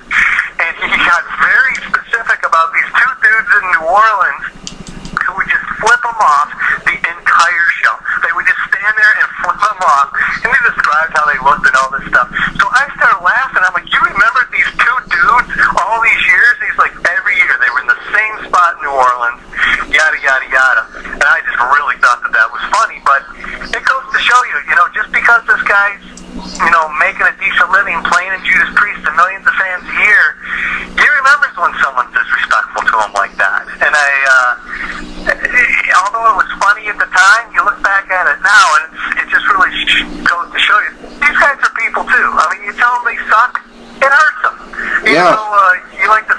doesn't, it does. But Ripper's just a cool guy, man. Just awesome. But yeah, when I read that, I instantly knew who those two dicks were. That is, I've been waiting for that to happen because I'm like, someone's going to know who these two dudes are. Look, I went to buku, as we say back in Louisiana, buku shows at the House of Blues in New Orleans. And these two dicks were always there. I mean, now, when I went to go see Dio, that's back when he had Rowan Robertson on guitar. I don't remember the album that he was touring under. But it was Dio and Hammerfall, and I think it was King's X also on the show. And these two guys were there. And, of course, they were getting into it. I mean, they were totally into Dio. Me and the wife went to go one time. We watched Mastodon, Arch Enemy, and Cradle of Filth there. And, of course, when Mastodon's up there, these two douches are sitting there. But when Arch Enemy and Cradle took off, well, they kind of got pushed into the pit, and their spot was taken. So, I guess that was karma biting them in the ass. No kidding. That's funny you mentioned Rowan Robertson. He is now, do you know the project he's in now, DC4? I've heard of that, yes. DC4 is coming to Las Vegas, a matter of fact, a week from tonight, and I only bring that up because Jeff Duncan from Armored Saint is also in DC4. They're kind of a dual guitar attack, so yeah, Rowan will be in town next week. And I'll tell you, that is one killer guitar player. Yep, he is, for sure. So is Jeff. I mean, oh yeah, Jeff's no slouch either, by no means. Yeah, but I've never seen Rowan play live, so I'm anxious to see him. I tell you, you won't be disappointed. That dude shreds. Yep, he's strong. Yeah, I just thought it was great that those two guys made it in a book. Yeah, that made me laugh my ass off. I know these two dudes. I don't know them, but I've seen those two douchebags there. Well, next time you see them, if you make it back to New Orleans, tell them they're in the book and let's pick up a couple copies. Oh, I definitely will. That's funny. So Eddie Trunk, let's talk a little bit about him. Okay. I did not realize the extensive career he's had, because I've only known him from seeing him on that metal show. Yeah, that's kind of the thing. I think that all metal fans, I shouldn't say all, the vast majority of metal fans look at Eddie Trunk and say, I want that gig. Why don't I have that gig?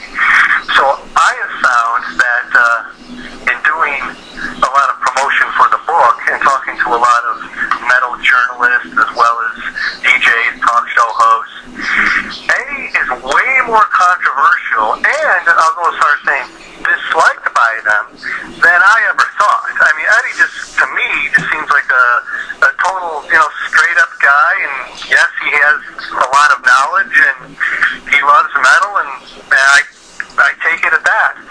But I don't know if he's viewed as a threat, or actually kind of viewed that he's number one. I mean, he's probably the most recognizable commercial name in metal that there is right now, almost being a kind of ambassador, if you will, given his stance on the Rock and Roll Hall of Fame and various metal issues that he's gotten behind.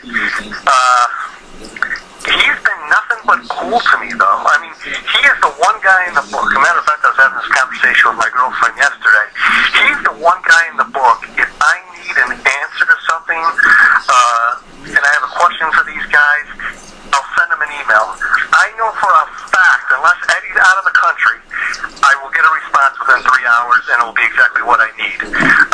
Wow. And everyone else is pretty decent, but Eddie is the most reliable guy that I've worked with, the most professional, and again, nothing but great stuff to say about Eddie. I don't have a bad word to say about him.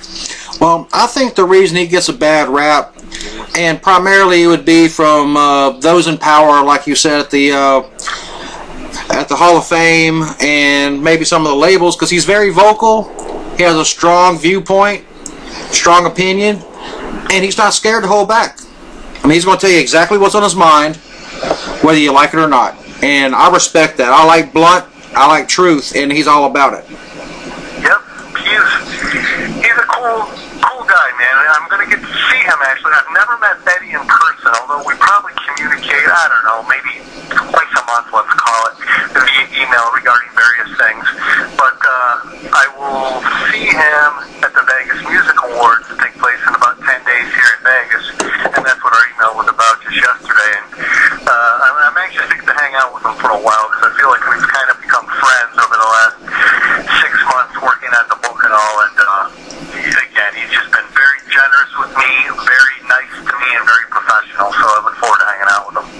That's kind of the cool thing, being in the biz that like me and you are with, doing interviews and meeting these, bands and band members and things like that, is you develop friendships. And I think, we have a word back home. It's a Cajun word, means a little something extra. It's called lanyap.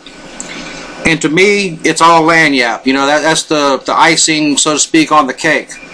Is you actually get to know these guys and become friends with them, and before you know it, you're talking all the time. Yeah. And I think it's a wonderful thing. Well, they're regular people, too. Well, yes, they are. Now, let's get a little bit on to Jeff Duncan. Jeff Duncan, one of my better friends, probably I've made through this entire experience, and I was telling a story during the break. First time I saw Jeff perform was probably close to 12 years ago here in Vegas with Armored Saint, and I was a big fan of their former guitar player, Dave Pritchard, who died back in the, I guess it was the mid-'80s, and I had never seen Jeff play until around 2000, just because I didn't have access to see Armored Saint play. And when they came to town, I went and saw Armored Saint, and Jeff just blew me away. And come to find out 12 years later, we'd kind of become buddies. But he was very prominent on the Sunset scene back in the mid-'80s with a band called Odin that was actually in Decline of Western Civilization. Yeah. That movie. And Odin never really made it big. And he talks about that a little bit. He talks about the frustration that Odin had, trying to make it, watching all these other bands pass them by. And he was saying we'd still play at a club in West Hollywood, and we'd still pack. We'd sell it out every night, but we just couldn't get to that next level. And finally the band, dispersed, and he joined Armored Saint. But, he's in a band called DC4 right now. We just did a short tour over in Europe with Armored Saint, and the guy makes a living playing guitar, a very modest living, but he's doing what he loves doing. And, as I mentioned, he's become one of my better friends of the guys in the book, and we communicate regularly. Right on.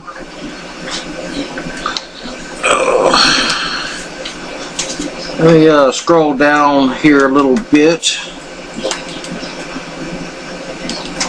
It's amazing. Like you said, they were in the Decline of Western Civilization Part 2, and the metal years, and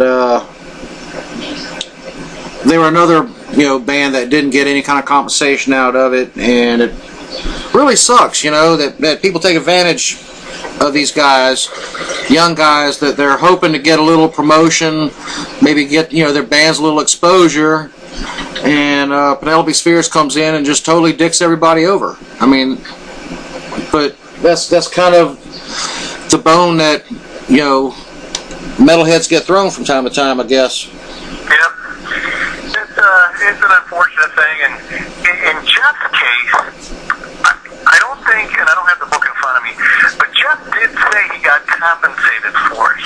I think his exact terms were he had a lot of cash in his pocket. He doesn't remember how much it was, but he did get paid. Now, Chris Holmes did not get paid. Chris was told he was going to get $300 for it, and he never saw a penny of it. Yeah. And I'm assuming that was kind of the standard. I was actually kind of shocked that Jeff said he made some money off the thing. But, I don't think Penelope took real good care of a lot of these guys, and I'm really curious, what she paid the guys in Kiss, and, Ozzy Osbourne was in that also. So right. I am interested. Maybe I'll get her in Volume 2 and ask her what she was supposed to pay all these guys. Who knows? But yeah, I'm looking at the book right now at that point. He remembers having a nice wad of cash in his pocket, but like you said, he didn't remember how much. Yeah. Well, if you don't mind, we're going to crank up a few more tunes. We've got Iron Maiden, Number the Beast coming up, followed by Motorhead, Killed by Death, and then Judas Priest, The Hellion. So stay tuned right here on Brutal Metal Radio with the good, the bad, the Bob, and Michael Toney, author of Tales from the Stage, Volume 1. As I was saying, go to www.talesfromthestage.com, and if you type in the promo code of radio, Mr. Toney said that he will give you a 10% discount if you order the cheaper of the two copies. One is autographed, one's not. If you order the cheaper of the two, that he will autograph it for you, no extra charge. Yeah, so whenever you're on the website, just get the book for $16.95. We'll take 10% off that, and I will personally sign it to you, for sure. Right on. And, you know, we all appreciate that. I can't talk enough about the book, man. It's really a great read. And like I told you during the break, I am a extreme bookathon, or a bookaholic, and I can't wait for volumes 2 through however many to come out, because I'm going to eat those up as well. I appreciate it. Now, you can also go to the Facebook page, which is facebook.com/Tales from the Stage, and give the man some likes.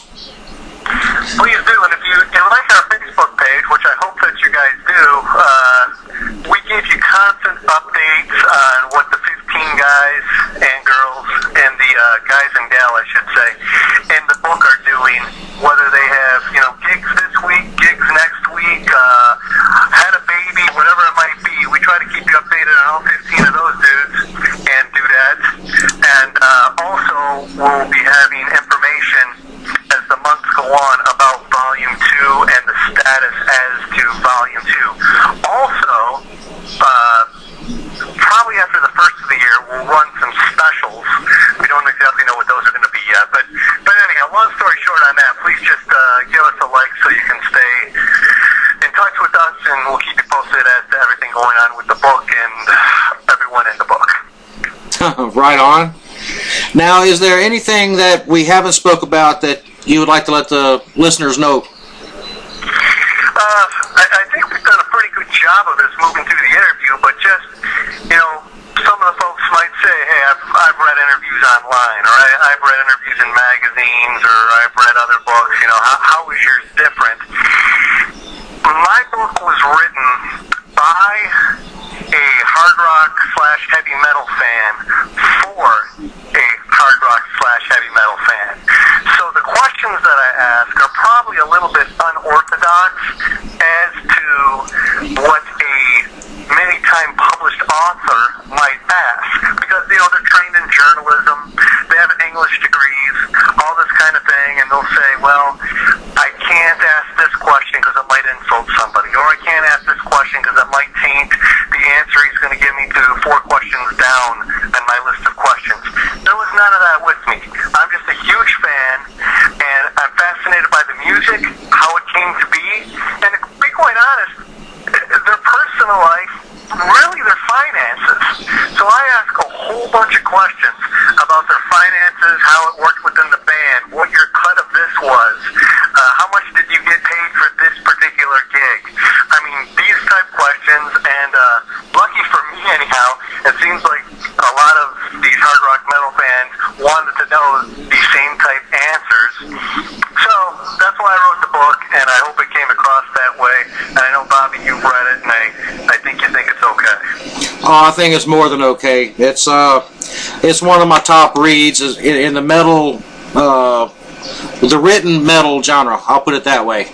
Awesome. Well, that's a huge compliment. I really appreciate it. Man, I'll tell you, like I said, I've read it once. I'm gonna reread it, and I just can't get enough of it. And like I said, me and Buffy's gonna be ordering ours pretty soon after we get offline here. Well, I'm glad you brought that up, and I'll just take 10 seconds for this.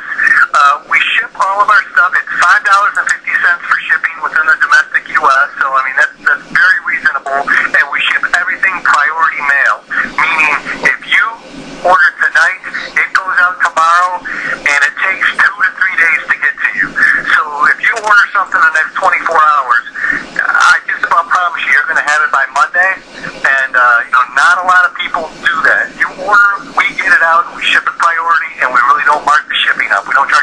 bucks for shipping that cost us $4. So anyhow, I just wanted to point that out, that shipping's not going to cost you an arm and a leg, and we'll get it out to you quickly. Well, Mike, I really want to thank you for sharing your time. I know, time is of the essence, but thank you for taking the time. We got another 10 minutes, don't we? Say again? We got another 10 minutes or so, don't we? Oh, hell yeah. Well, we've got hours. I mean, how long do you want to go? How about if we go to 8 o'clock? What do you think of that? Is that okay? Oh, that'd be fine. Okay. All right. Well, let me pull this up. I've got a few more questions for you then. Fire away. Fire away. Let's see. Let me ask you a question. Sure. Who are your 2 favorite interviews in the book? My 2 favorite interviews, I really liked Betsy Bitch. I really liked the interview you did with her. She's from the band Bitch, by the way. And I really liked the one on Chris Holmes. Okay, Chris Holmes is kind of, that's almost a standard. If I have to ask everyone their top 3, Chris and Bruce Kulick are probably the 2 that come up the most. Betsy doesn't come up that often, but she has come up before. And I'm kind of glad to hear that, just because I really wasn't real familiar with Bitch and their material up until a couple of years ago, and most of their stuff obviously was done in the 80s. But what did you like most about her interview? Man, I'll tell you, I really liked her take on things, because she was fronting a band when females weren't fronting bands too often. I mean, at the time you had Girls School and Bitch, and then you had more like Wendy O, Lita Ford, hell, even Joan Jett, back in the day. Yeah. There really wasn't too many female-fronted bands at the time, and she stood out. She's a strong woman, and she, I believe she says she's 53 in the book and still looks great. Yeah, she just had a birthday. She turned, I believe, 55 a couple weeks ago. Wow. And I had the opportunity to visit with her. And if you go on talesfromthestage.com right now, she is one of the 2 featured in our spotlight interview.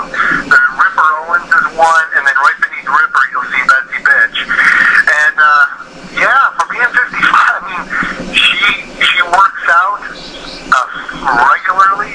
And what I thought was kind of neat in her interview, well, there were a couple different things. One of which is I thought she did a decent job of explaining what the Sunset Strip was like in the mid-'80s. Right. Where everyone was just walking the streets, the sidewalks, handing out their flyers, networking about their next gig, that kind of thing. And she admits that she was down there probably 6 nights a week. But I mean, she's good friends with Nikki Sixx and the guys from Poison, and I mean, she was right in that whole realm of everything, and actually was on the first Metal Massacre album that Brian Feigl did with Metal Blade, which also featured, Rat, Steeler with Ron Keel, Metallica, yeah. Spelled a little different, but she also tells that funny story about Metallica opening for Bitch early on when she thought that, I won't spoil it. Well, you know what? If you want to go to the website, it's in our book excerpts. If you go to Betsy Bitch's book excerpt, she talks about her little experience with opening for Metallica and dealing with Dave Mustaine at the time. But, yeah, I'm glad to hear that you said that you liked her interview, because she's a good lady, and as a matter of fact, she's at the Sunset Music Festival this weekend, I believe, playing at the Whiskey with Bitch. Wow. So, yeah, they still gig. She still gigs probably 5 to 10 times a year with them, and I was watching a YouTube video of her the other day that was probably done just a few weeks back, and she still has the energy of a 20-year-old up there on stage, and sounds amazing. Her voice is better than ever right now, so good for her. Well, let's discuss some of these stats that you got in the beginning. Sure. I thought that was a great thing that you did in the beginning of the book. Just, throwing a few facts up there. I love breaking things down in this facet. And I'm trying to get my book back up there real quick. Well, just touching base on real quick what Bobby's talking about is, and I was explaining to him a little bit earlier, we threw this in at the 11th hour when we were putting the book out. I wanted something at the beginning of the book to allow the reader just to connect a little bit more to everyone who's involved in the book. And I had realized that we had asked most of the folks in the book similar personal questions to an extent. Not all of them, but there was probably 12 questions. And most of these guys we asked, some of them over 100, like in the case of Chris Holmes, he was asked over 100 questions. But there was 12 standard questions that we asked everybody. And they could range from, who are you voting for? Do you smoke? Do you have tattoos? Do you have a high school diploma? And so on. And we broke that down by instrument. So guitar player, lead vocalist, drummer, and the fourth category was executive/media. For those of you paying attention, there was no bass player mentioned in there because there's no bass player in the book, and that wasn't by design. I couldn't get a bass player to do the book. It was the craziest thing. But anyhow, we broke it down by those four categories. Just really statistically, I guess. And it came out pretty well. We've heard from a couple people that they really enjoyed it, so I'm glad that Bobby enjoyed that. Now, yeah, you spoke about, no bass players, and Betsy Bitch kind of touches on that too in her interview, but they are a strange bunch, bass players. I never really realized that before. I've been in a band before, and come to think of it, our bass player was a little bit eccentric. But yeah, I talked to numerous bass players about being in the book, and it just didn't work for any of them. Michael Anthony from Van Halen, we were real close to having him in the book, and he had backed out at the last moment. Rudy Sarzo, I wanted him in the book, but he had done a book a couple of years prior, and I guess in doing so had to sign a non-compete, meaning he wasn't allowed to participate in another book for a certain period of years. So maybe we can touch on him down the road in another volume. But you name a bass player, more than likely I reached out to them to see if they do the book, and I either got no response or they chose not to do it, which was kind of unfortunate, but it's just out of all bounds. Now, one of the stats in here, and I know there's a few of us that enjoy imbibing in a little bit of that green Mother Nature, was the 85.7% of the book's participants believe that marijuana should be legalized, with one participant not asked the question. Correct. And I found that amazing that most of the musicians really believe that marijuana should be legal, and I have to wholeheartedly agree with them. There was only 2 dudes in the book who said that it shouldn't be legalized, and they were both they were like, absolutely not, it should not be legalized. They weren't like that at all. They were kind of like, I don't know, probably not. And it was Ripper Owens and Odd Fox from Stryper. And they were both like, I think their exact answers were probably not. It wasn't like they were super passionate about it. Right. They were like, I don't know, probably not. So, even then, I think we could probably sway them if we needed to. And I didn't ask Eddie Trunk that question just because I was running behind on time, and I had to cut out some questions at the end because I saw my time. There was very little sand left in the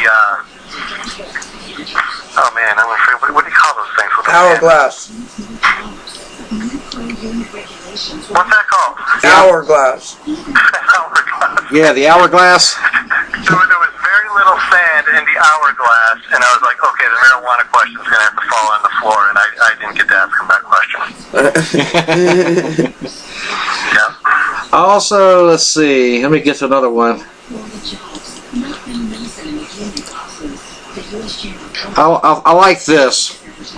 100% of the book's executive media participants do not have tattoos, do not smoke, have received a high school diploma, and are undecided as to who to vote for in the 2012 presidential election. Yeah, that's Slagle and Eddie. Right. Eddie Trunk and Brian Slagle have no tattoos. They don't smoke that graduated high school and are not certain who they're voting for. What this all means, really nothing. It's just kind of insignificant data that's kind of fun to look at. The one that kind of shocked me the most was the one about being married. So 46% of the book's participants are married, so let's just call it half. But 75% of the book's lead vocalists are married, whereas only 28% of the book's lead guitarists are married. So I thought that was interesting, that according to those statistics, lead vocalists are 3 times more likely to be married than lead guitarists are, but again, it's pretty unscientific, that data. Well, I can say, and I'm sure my wife can back me up on this one, most lead guitarists are assholes, right, honey? She lives with one, she knows. There you go. We're a hard breed to deal with. We're perfectionists. Things got to be a certain way. You know, it goes with the territory. Yep. That's funny. But okay, we're going to put this out one last time. That www.talesfromthestage.com. The promo code is radio, 10% off, and you get a signed copy. Yeah, please do. Get the $16.95 book. We'll take 10% off that price, and I'll sign it for you, which is normally $19.95. And get that in the mail for you as early as tomorrow morning. And one other thing, I know money's tight right now, man. Times are tough. We've got a killer ebook that you can get. I know a lot of folks might say, well, I don't have a Kindle or something along those lines to read an ebook. This is in a PDF format. If you don't have the Adobe software that you need to read the book, which you probably have it on your computer and don't even know it, but if you don't, there's a free download for it right there. The price on that book is $12.95, and there's no shipping. The other ones, there's the $5.50 shipping. There's no shipping on the $12.95. Use the 10% discount. You're down to about $11.50. You can literally start reading the book in 3 minutes. So think about that. But I'm really glad that you guys had me on tonight. I had a blast, and if anyone has any questions, feel free just to email me. You can find all that information on our website, and I look forward to coming back hanging with